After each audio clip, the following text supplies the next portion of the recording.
ధీంతన తోంతన నటరాజుకి నట భంగిమవో, ధీంతన తోంతన శంకరునికి సంకీర్తనవో.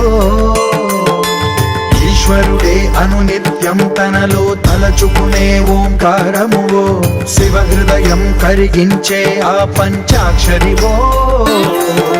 నీ మదిలో మహాదేవుడినే కొలువుంకగా కైలాసమువో, అతని పాదము చందన